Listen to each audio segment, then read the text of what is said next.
expressão do amor de Cristo no relacionamento uns com os outros.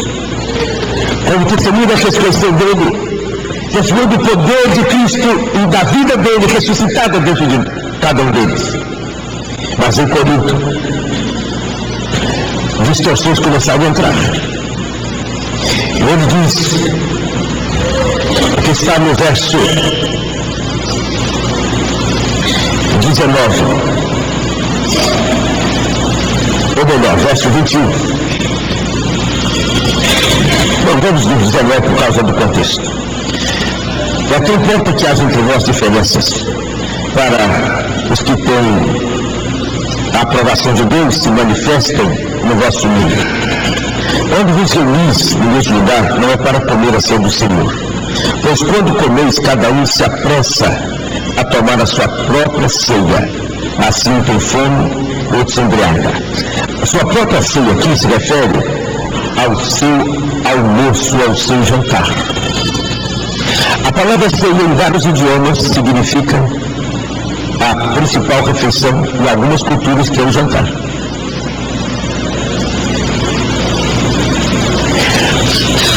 Então, os filhos de Deus, a igreja, ia para o dia da semana e cada um levava a sua comida. Eles juntavam tudo mais ou menos como os irmãos fizeram trazendo o lanche de hoje aqui. Juntavam tudo. Levava a comida e levava a bebida, que era vinho mesmo. Mas gente sem Jesus, ou seja, havia um trato, tive experiência, alguma coisa ocorrendo. Começaram a desprezar o Senhor e a palavra dele. E aí eles começaram a formar os seus grupos. Ele diz, pois quando comeis, cada um se apressa a tomar a sua própria refeição. E assim tem fome e outro se embriaga. Quando chegava a hora da refeição, aqueles que não tinham nada para comer, não tinham nada para levar, ficavam com fome. E iam encontrar crentes embriagados. Imagina o caos. Por isso, quando chega o verso 33, ele diz isto: portanto, meus irmãos, quando vos reunis para comer, esperai isso pelos outros, ou seja, para comer, para a hora para comermos todos juntos. Vamos nos alimentar, ou seja, é a comida mesmo, é alimento do dia. Então, todos estão aqui. Então nós vamos agradecer ao Senhor e tomar a refeição. E ele segue, verso 34, mas se alguém tiver fome, come em casa.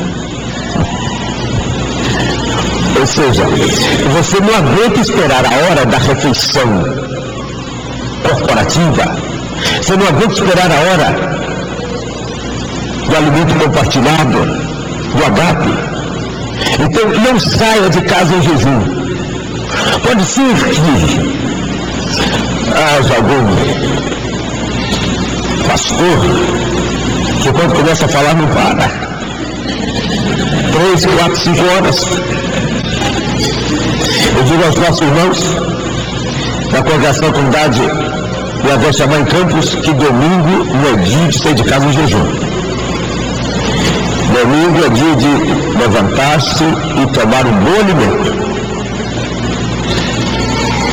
Se quer ficar sem comer nada, pela manhã fique de segunda a sexta. Já sabe, nós domingo não. Temos que chegar bem alimentados. Era mais ou menos isso que estava dizendo.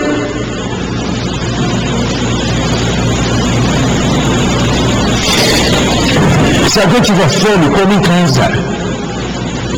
Não tem nada de ironia nisso, está dizendo, não venha em jejum com fome. Alimente-se, para que você possa aguentar e esperar a hora. Se for lá por volta de 2, 3 da tarde, imagine que está em jejum.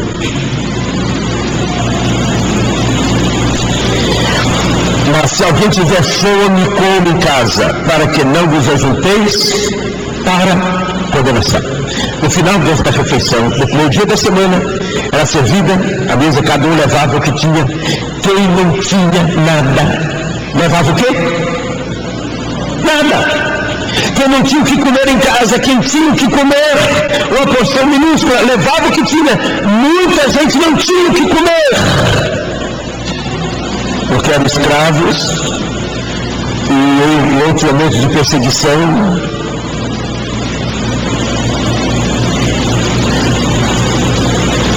E eu pessoalmente deduzo que quando terminavam a refeição, a porção que sobrava, que não era consumida, eles ajuntavam e distribuíam com aqueles que não tinham o que comer na segunda-feira, na terça, na quarta, na quinta.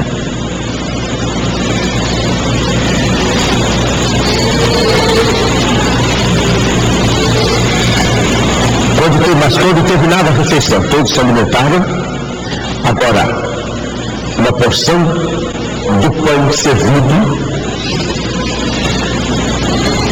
e do fruto da videira, que era bebido, era a refeição de gala esta, tomava-se uma porção e ali,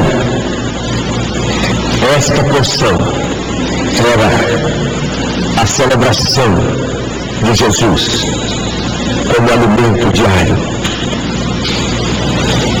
com a dimensão bíblico-profética e tudo que teve a ver com a vida de Jesus, com a cruz, com a ressurreição, com a ascensão, com o envio, o derramamento e o batismo do Espírito Santo e com a volta dele. O Evangelho inteirinho está dentro do ato desta refeição. Eles terminavam então com esta dimensão. Eles sabiam muito bem o que era estar alimentados por Jesus, porque eles haviam terminado de comer a refeição após estarem com fome, estavam saciados, sabiam que era crer em Jesus, e a porção com a dimensão profética chamada de ceia do Senhor era uma porção que cada um comia no final, e todos juntos. Lá em Corinto entrou esta distorção. É possível que outras igrejas e outras cidades não tenham ocorrido desta forma, ou se ocorreu, estas instruções foram sendo dadas. Mas quando a igreja entra no segundo século, está se perdendo, e daí foi sendo diluído século após século. E nós chegamos ao século XX, quando eu nasci, e nasci em Cristo, quando o entendimento a respeito da ceia do Senhor, eu diria que é praticamente zero. Agora estamos no século XXI, e no século XXI, eu creio que o Senhor irá restaurar esta refeição tal como está aqui nas Escrituras.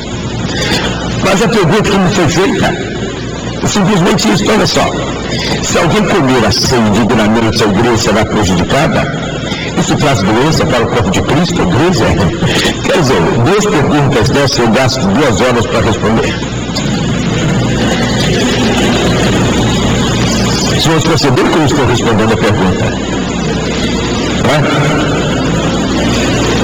agora, eu penso que nós podemos, após termos livros, responder a pergunta específica, porque há muito ensino equivocado. Desde pequenino eu via isso.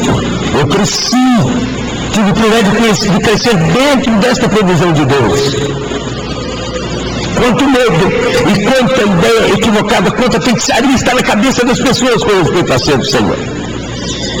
Misericórdia, Senhor, misericórdia. Eu não tenho coragem de fazer menção das inúmeras condutas e ações das pessoas que eu já ouvi ao longo dos anos. Se alguém comer a sede Senhor dignamente, a igreja será prejudicada. Em nenhum lugar do texto bíblico diz que a igreja de maneira corporativa é prejudicada, mas o indivíduo que o faz.